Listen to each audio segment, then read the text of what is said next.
Hello everyone, welcome to Punjab success Mantra and welcome to biology class. आज हम फिर से बात करेंगे आपके पंजाब मास्टर कैडर एग्जाम के अंदर एक इंपॉर्टेंट मॉड्यूल है आपका, that is your biology. Most important questions of your biology subject जो फिर से आपके एग्जाम के लिए इंपॉर्टेंट है।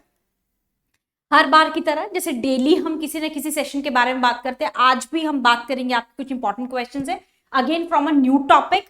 ठीक है जी, तो I hope that you people are doing well, you people are doing great in your strategy and in your preparation as well. ठीक है, तो जिस भी आपको कोई भी प्रॉब्लम हो, किसी भी तरह का अगर आपको कोई डाउट हो तो कमेंट बॉक्स के अंदर जरूर कमेंट करके बताइए कि आपको क्या प्रॉब्लम आ रही है, किस टॉपिक पे आप काम करना चाहते हैं या किस टॉपिक पे आप एमसीक्यूज जो है वो डिस्कस करना चाहते हैं। सो आज का सेशन स्टार्ट करते हैं। All the very best. पहला question, mineral found in red pigment of vertebrate blood is. अब एक मिनरल बताना है आपको, ठीक है। तो की पॉइंट अगेन, जैसे कि मैं हर बार आपसे कहती हूँ कि हर एक चीज के अंदर आपको क्या देखना है, की पॉइंट देखना है। यहां पर भी हम क्या करेंगे, की पॉइंट देखेंगे कि कौन सा मिनरल है जो प्रेजेंट होता है आपके वर्टिब्रेट के ब्लड के अंदर। So they are not asking about the pigment but basically they are asking about the mineral. ठीक है, तो मैग्नीशियम, आयरन, कैल्शियम और copper, which one is the correct answer? Mineral found in red pigment of vertebrate blood. ठीक है, तुम्हारे blood के अंदर कौन सा पिगमेंट प्रेजेंट होता है? Hence the answer is obviously iron, that is B. तो बी ऑप्शन जो है that is the correct one. जो हमारे ब्लड के अंदर क्या प्रेजेंट होता है? आयरन प्रेजेंट होता है।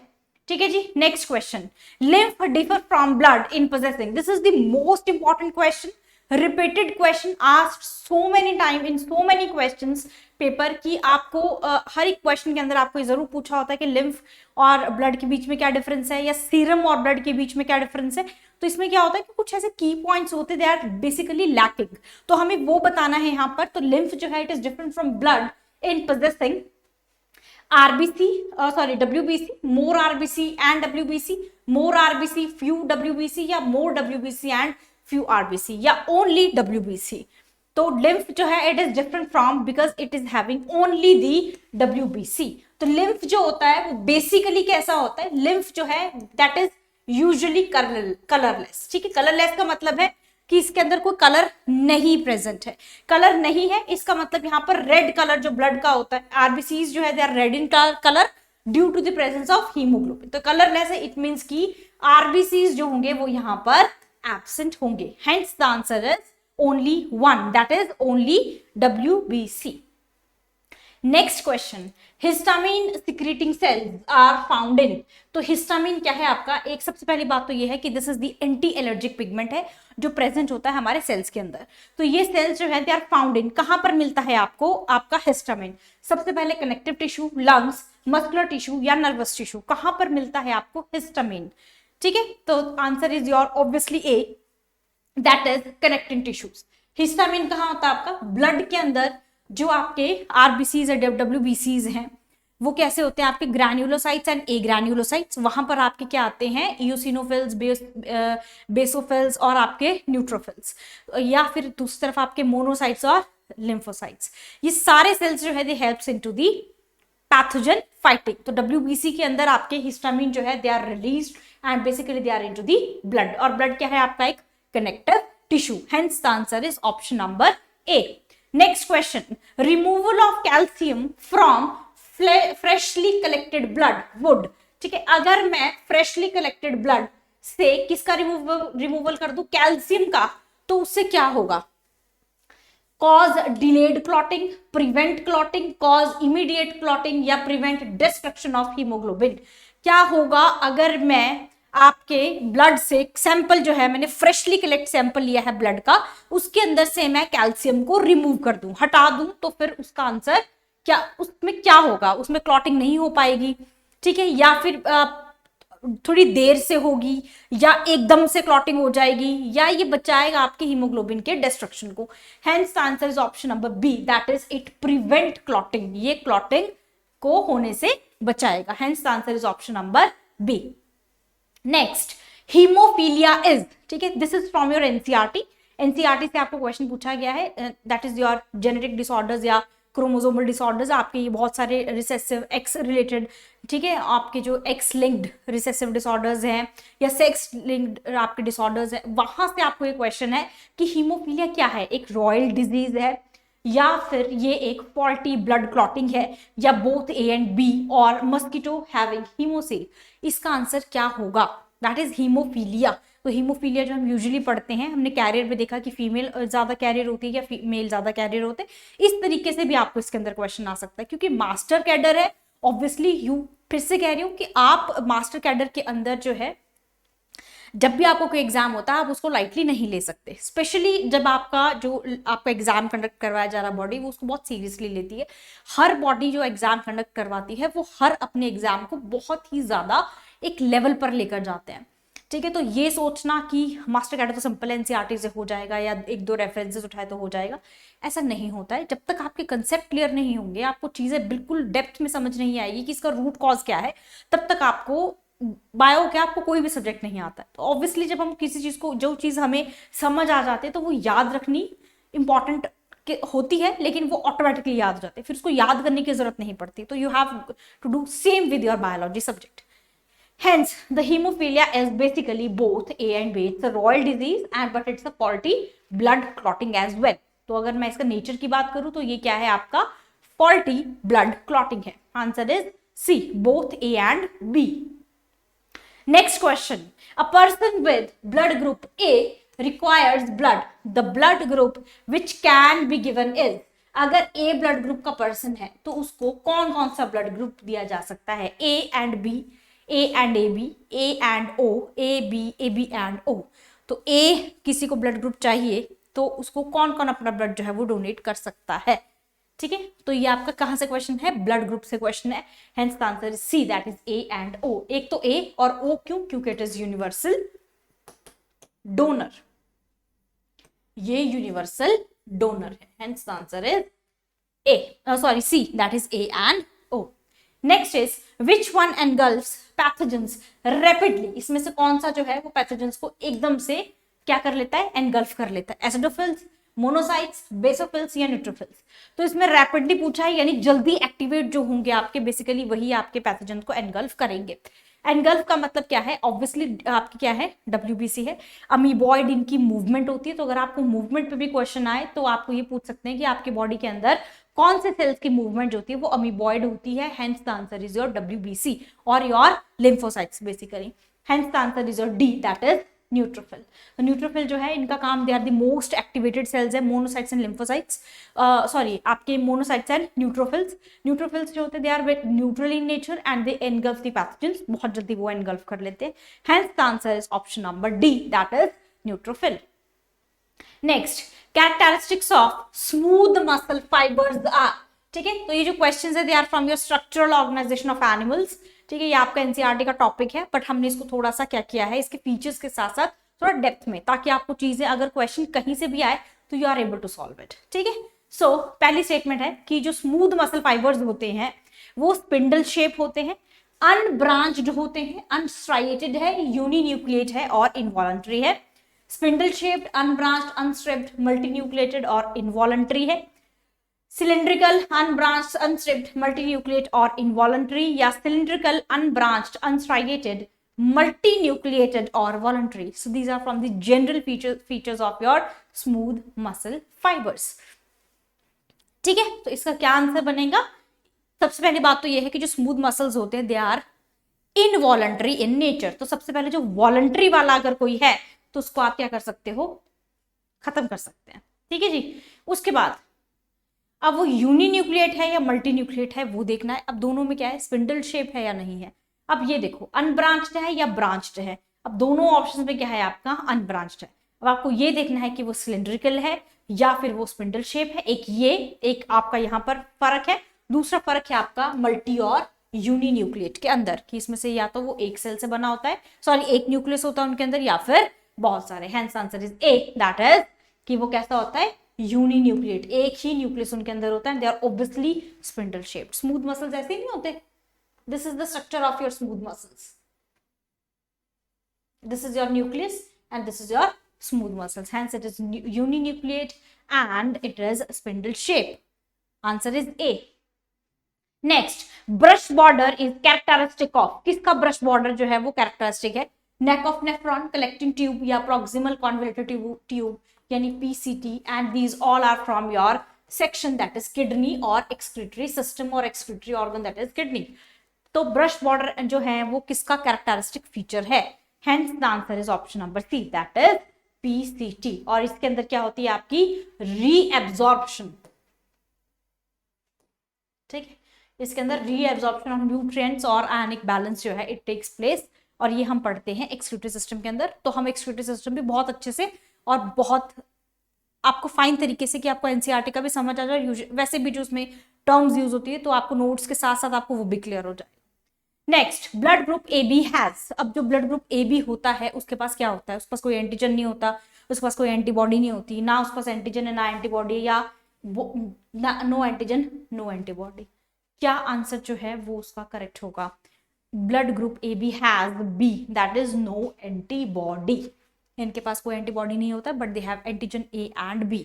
आपको एक चीज बताऊं, जो आपका ब्लड ग्रुप होता है जैसे ए है या बी है या आपका ए बी है, अगर आप ध्यान से देखो तो they all are capital letters.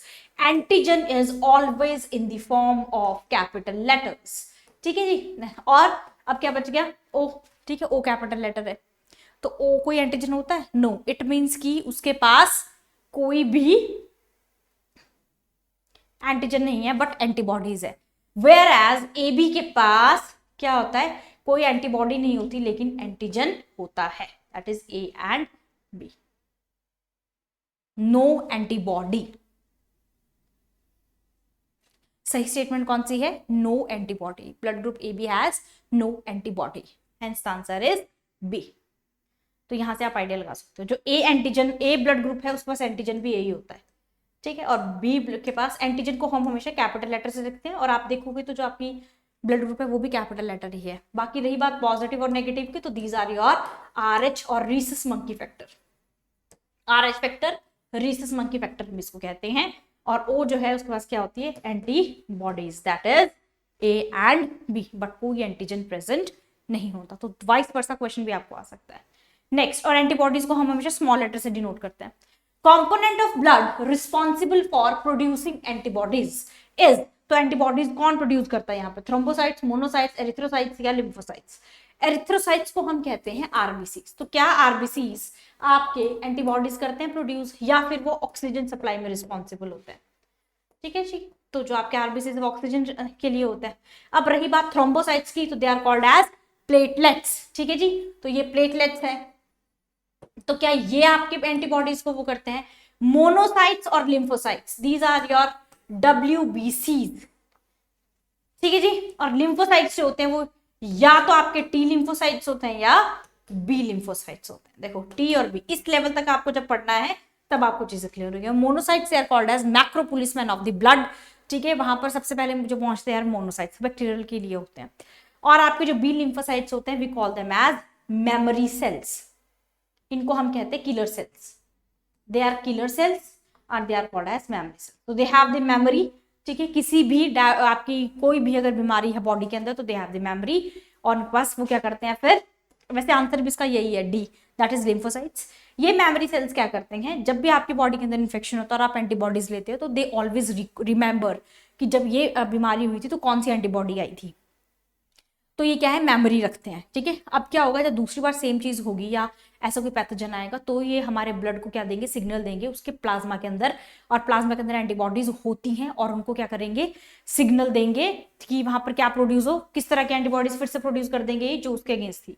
तो मेमोरी सेल जो है प्लाज्मा के अंदर से एंटीबॉडीज को फिर से एक्टिवेट कर देंगे। Hence the answer is your option number D, that is lymphocyte.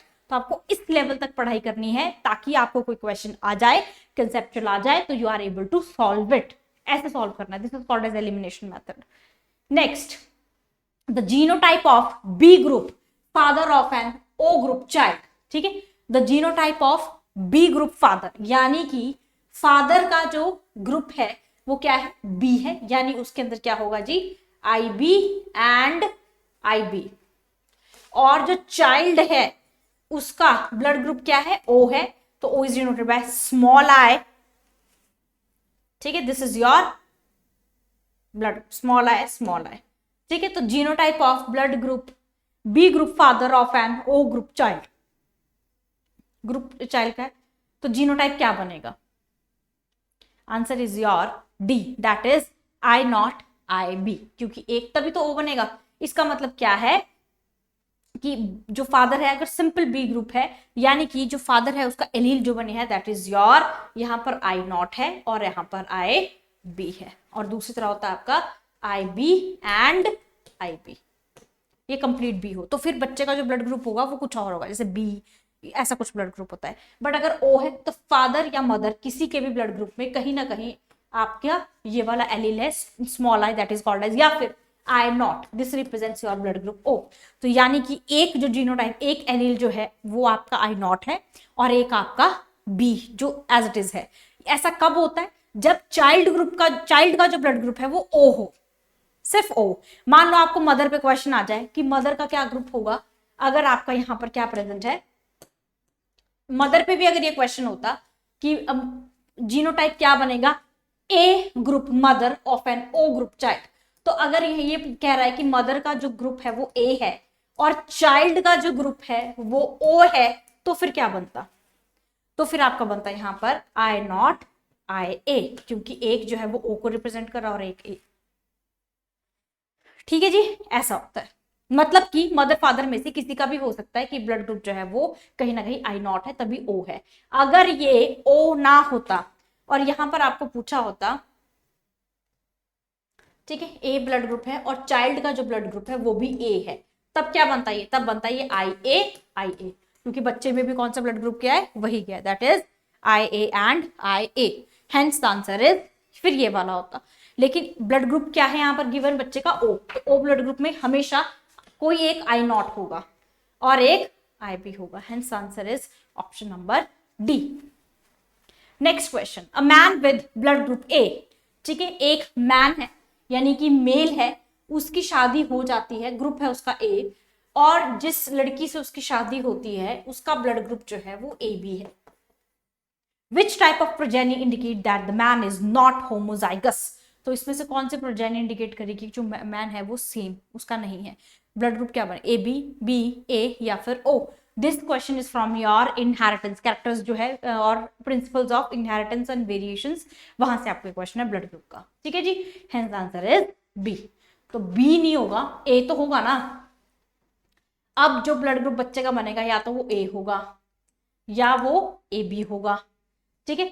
B नहीं, it will not decide. So which type of progeny indicates that the man is not homozygous? तो वो B वाला है, hence the answer is B. Next, vitamin K is required for formation of thromboplastin, conversion of fibrinogen to fibrin, conversion of prothrombin to thrombin या synthesis of prothrombin। तो synthesis, conversion, formation ये हैं आपके key terms इस question के ऊपर, और आपसे पूछा है कि विटामिन के रिक्वायर्ड क्यों होता है, क्यों जरूरी है, ताकि वहां पर क्या हो सके जी? Option number D, that is synthesis of prothrombin, this is the correct answer. Prothrombin बनाने के लिए आपके vitamin K is necessary. Next is formation of cartilage bones involve. Cartilage bones कौन सी होती है? आपकी सॉफ्ट बोन्स होती है जो आपकी बॉडी के अंदर प्रेजेंट होती है, जैसे tip of your nose and year, it is having what? Your cartilage bones, ठीक है। तो ये क्या इन्वॉल्व करती है? इनकी अगर फॉर्मेशन होनी है तो क्या जरूरी है? Deposition of a bony matter by osteoblast and resorption by the chondroclast. दूसरा ऑप्शन है डेपोजिशन ऑफ या deposition of bony matter by osteoclast and by the chondroplast. उसके बाद डिफरेंस क्या है? यहां ब्लास्ट है, यहां क्लास्ट है, दोनों में फर्क है सेल्स में। deposition of या deposition of bony matter by osteoclast only or osteoblast only, which will be the correct answer? पहले आपको क्या करना पड़ेगा? दोनों के बीच का डिफरेंस निकालना पड़ेगा कि ओस्टियोब्लास्ट और क्लास्ट के बीच में क्या डिफरेंस होता है। आंसर है आपका ओस्टियोब्लास्ट। क्लास्ट तो वो होते हैं जो आपके बोन्स के डाइजेशन करते हैं, तो क्लास्ट वाला पार्ट नहीं होगा। Next, epithelial tissue with thin flat sales appearing like packed tiles occurs on, ठीक है, पैक्ड टाइल, जैसे टाइल्स पैक्ड होती है वैसे अगर एपिथेलियल टिश्यूज आपको पैक्ड दिखे फ्लैट सेल्स के साथ, तो वो कहां पर होते हैं? Inner lining of cheek, stomach, fallopian tube या ओवरी। कहां पर आपको ऐसे सेल्स जो है वो दिखाई देते हैं, ठीक है। एपिथेलियल सेल्स हैं या टिश्यूज हैं, तो बेसिकली वो आपकी बॉडी के अंदर क्या कर रहे हैं, प्रोटेक्शन का काम करता है यूजुअली, ठीक है। Hence the answer is A, that is inner lining of the cheek. तो इंटरनल ऑर्गन्स के अंदर जो आपकी बॉडी के ऑर्गन्स हैं वहां के इनर लाइनिंग में आपके प्रेजेंट होते हैं एपिथेलियल टिश्यूज। फैलोपियन ट्यूब के अंदर आपके सीलिएटेड होते हैं। Next, a child of blood group O, एक अगर किसी भी बच्चे का ओ ब्लड ग्रुप है, can not have parents of blood groups, तो उसके ब्लड पेरेंट्स का ब्लड ग्रुप क्या कभी भी नहीं हो सकता A B and A B O या O, A and B and B या ओ एंड ओ। किसके पेरेंट का ब्लड ग्रुप कभी भी ओ ब्लड ग्रुप का अगर बच्चा है, मान लो कि चाइल्ड है, ये कह रहा है कि एक चाइल्ड है जिसका ब्लड ग्रुप ओ है, अब इसके मदर या फादर का अप्रोक्सीमेटली आप निकालो कि कौन सा आपके इसके अंदर उनके वो जीनोटाइप हो सकते हैं ब्लड ग्रुप के। इसमें पूछा कौन से नहीं हो सकते, यानी मेल और फीमेल के अंदर कौन से ऐसे दो ब्लड ग्रुप्स है जो नहीं होंगे, मतलब कि ऐसे दो ब्लड ग्रुप्स जिनका जो जोड़ होगा वो ओ कभी भी नहीं होगा। Hence the answer is A, that is A B and O. तो अगर किसी का ब्लड ग्रुप ए बी है और ओ है, मेल या फीमेल, और इररिस्पेक्टिव ऑफ द जेंडर, तो आगे बच्चे का ब्लड ग्रुप कभी भी ओ नहीं होगा, ठीक है। This is the correct answer. Next, antigens are present, कहां पर प्रेजेंट होते हैं, inside the nucleus, on cell surface, inside the cytoplasm और न्यूक्लियर ऑन न्यूक्लियर मेम्ब्रेन। कहां पर प्रेजेंट होते हैं आपके antigens, hence the answer is your B, that is cell surface. Antigens जो होते हैं वो आपके सेल के सरफेस पे प्रेजेंट होते हैं। इनसाइड न्यूक्लियस का स्ट्रक्चर हम सेल स्ट्रक्चर पढ़ते हैं, हमने वहां कभी नहीं पढ़ा। साइटोप्लाज्म के अंदर हमने कभी नहीं देखा, ठीक है। न्यूट्रिएंट्स की बात होती है वहां पर कभी नहीं होता। And on the nuclear membrane, यानी कि आपकी मेम्ब्रेन है that bounds the nucleus and that separates it from the cytoplasm, तो वो भी नहीं होगा। Antigens are always present on the cell surface. Next, at high altitude RBC जो होता है ह्यूमन ब्लड का वो क्या होता है, ज्यादा होता है, कम होता है, नंबर या साइज, दोनों बताना है, कम ज्यादा। Hence the answer is obviously will be in the number, और आरबीसी का नंबर उनके अंदर ज्यादा होता है। इसलिए कुछ लोगों को लगता है कि जो हिमाचल के लोग होते हैं वो बहुत ही ज्यादा, उनकी चीक्स जो होते हैं रेड इन कलर, ठीक है। उनका आरबीसी जो होता है दे आर ऑलवेज इंक्रीज, उनके आरबीसी हमेशा ज्यादा होते हैं as compare to living in the plain areas. तो जो लोग यहाँ रहते हैं प्लेन एरिया, उनको लगता है कि हिमाचल के जो लोग हैं उनके चीक्स बहुत रेड रेड होते हैं, ठीक है। And they have a very fine personality, उनका स्किन टोन बहुत ज्यादा फेयर होता है, ठीक है। तो जिनमें भी ऐसी चीज होती है उनके अंदर क्या होता है, आरबीसी का नंबर ज्यादा होता है, तभी तो वो जब सर्दियां होती तो उनके चीक्स जो होते they becomes red, this is the reason, ठीक है, increase in the number of RBCs. Protein present in the matrix of cartilage, matrix का मतलब होता है उसका फ्लूइड, जो फ्लूइड पार्ट है जिसके अंदर बेसिकली एंजाइम्स होते हैं। तो कार्टिलेज का जो मैट्रिक्स फ्लूइड वाला पार्ट जो होगा उसके अंदर क्या प्रेजेंट होता है, ठीक है, कौन सा प्रोटीन प्रेजेंट होता है, कॉन्ड्रिन, केजिन, कार्टिलेजिन या ossein. Hence the answer is obviously a chondrin. तो कार्टिलेज जो है आपका कॉन्ड्रियोसाइट्स या कॉन्ड्रिन जो है वो प्रोटीन जो है that is present into the cartilage of matrix of the cartilage.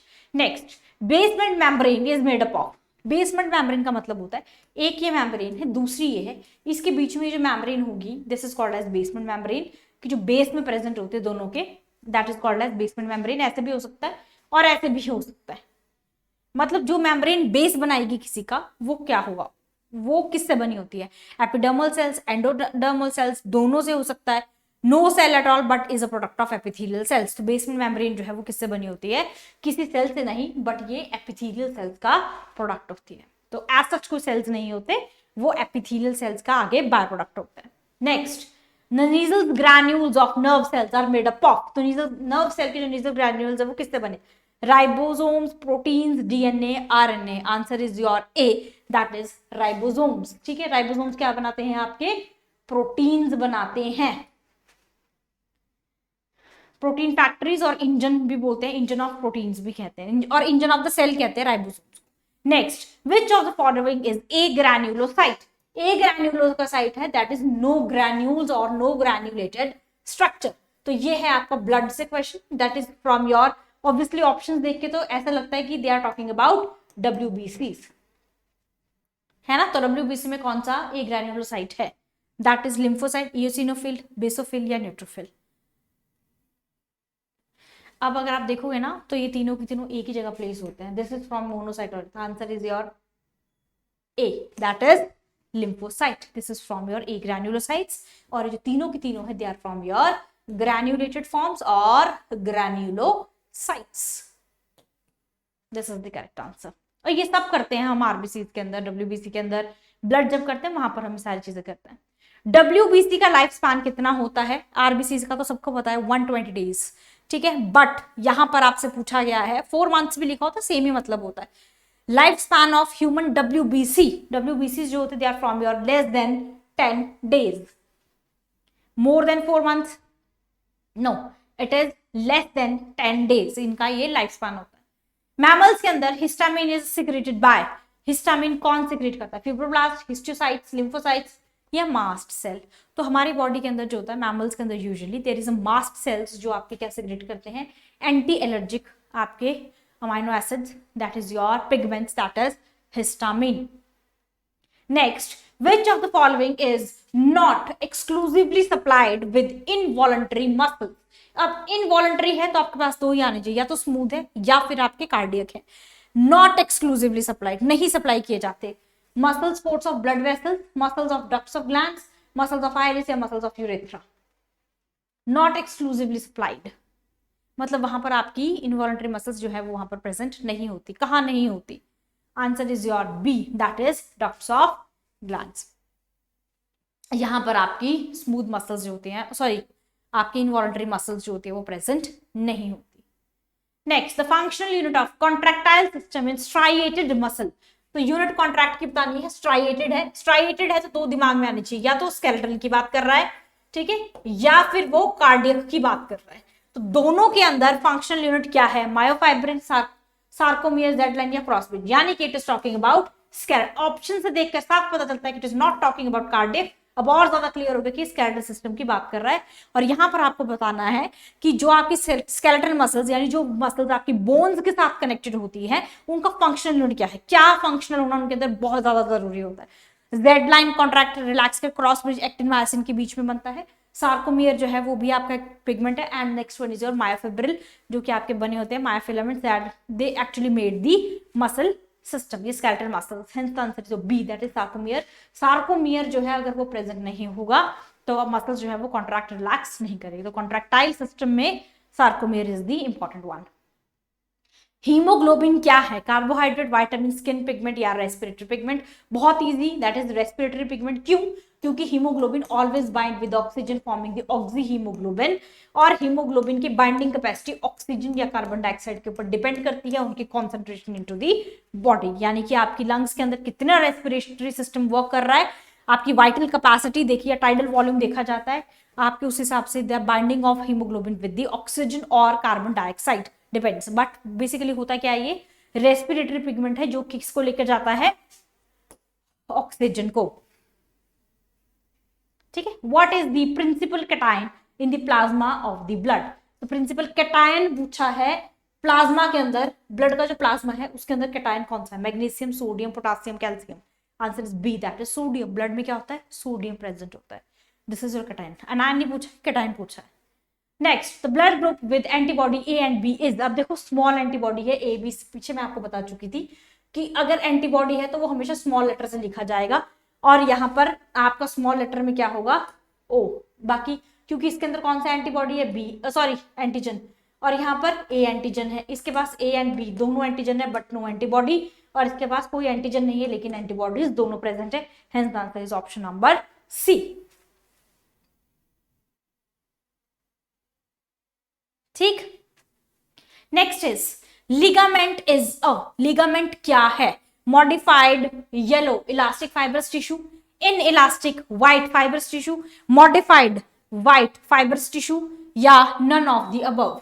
ठीक है, तो लिगामेंट और टेंडन के बीच में आपको पता होगा difference. Tendon between the muscles, ligament bone to bone को जो कनेक्ट करते थे we call them as ligament. Ligament strain के बारे में भी आपने सुना होगा। तो पूछ रहे हैं कि वो क्या है? येलो इलास्टिक फाइबर है, व्हाइट फाइबरस टिश्यू है, मॉडिफाइड व्हाइट फाइबरस टिश्यू है, या फिर नन ऑफ द अबव, इनमें से कोई भी नहीं। Answer is your B, that is in elastic white fibrous tissue. In elastic है, ठीक है, व्हाइट फाइबरस टिश्यू प्रेजेंट है, लिगामेंट। नेक्स्ट, टेंडन किससे बना होता है? ठीक है, एडिपोज टिश्यू से, मॉडिफाइड व्हाइट फाइबरस एरियोलर या फिर yellow fibrous connective tissue, bone to muscles, ये आपका muscular system basically structural organisation. तो टिश्यूज आपके चाहे मसल में है चाहे नर्वस में है वो सारे करने हैं, answer is obviously B, that is modified white fibrous tissue, tendon and ligaments. What is correct regarding leucocytes, ठीक है, ल्यूकोसाइट्स यानी कि WBC, उनको ल्यूकोसाइट्स कहते हैं, जैसे एरिथ्रोसाइट्स कहते हैं आरबीसी को। These can squeeze out through the capillary walls, these are anucleated, enucleated, certain fall in the numbers indicate cancer and these are produced in thymus. तो इसमें आपको करेक्ट स्टेटमेंट बतानी है कि अगर उनका नंबर डिक्रीज हो जाए तो क्या मतलब है कि वहां पर कैंसर है, ठीक है। Hence the answer is your A, that is they can squeeze out through the capillary walls, can cross the capillary walls. तो जो वो आपके डिफेंस मैकेनिज्म में आती है उस टाइम पे they can squeeze out of the capillary walls. और ये सब कुछ हम ब्लड के अंदर करते हैं, ईच एंड एवरीथिंग। तो अब यहाँ पढ़ रहे हो वो आपको सारा का सारा नोट्स में दिखेगा, ठीक है। तो आप जब आप पढ़ोगे, आप वापस भी यहाँ पर आओगे तो you will be able to solve the questions, ठीक है। और जो सेल्फ स्टडी कर रहे हैं उनके लिए तो बहुत अच्छी चीज ये है कि जब भी आप टॉपिक पढ़ते हैं, अगर आपने टॉपिक्स पढ़े हुए हैं तो आपको यहाँ से पता चल जाएगा रिवाइज करके कि आपने कितना चीजें, कितने question, number of question are correct one.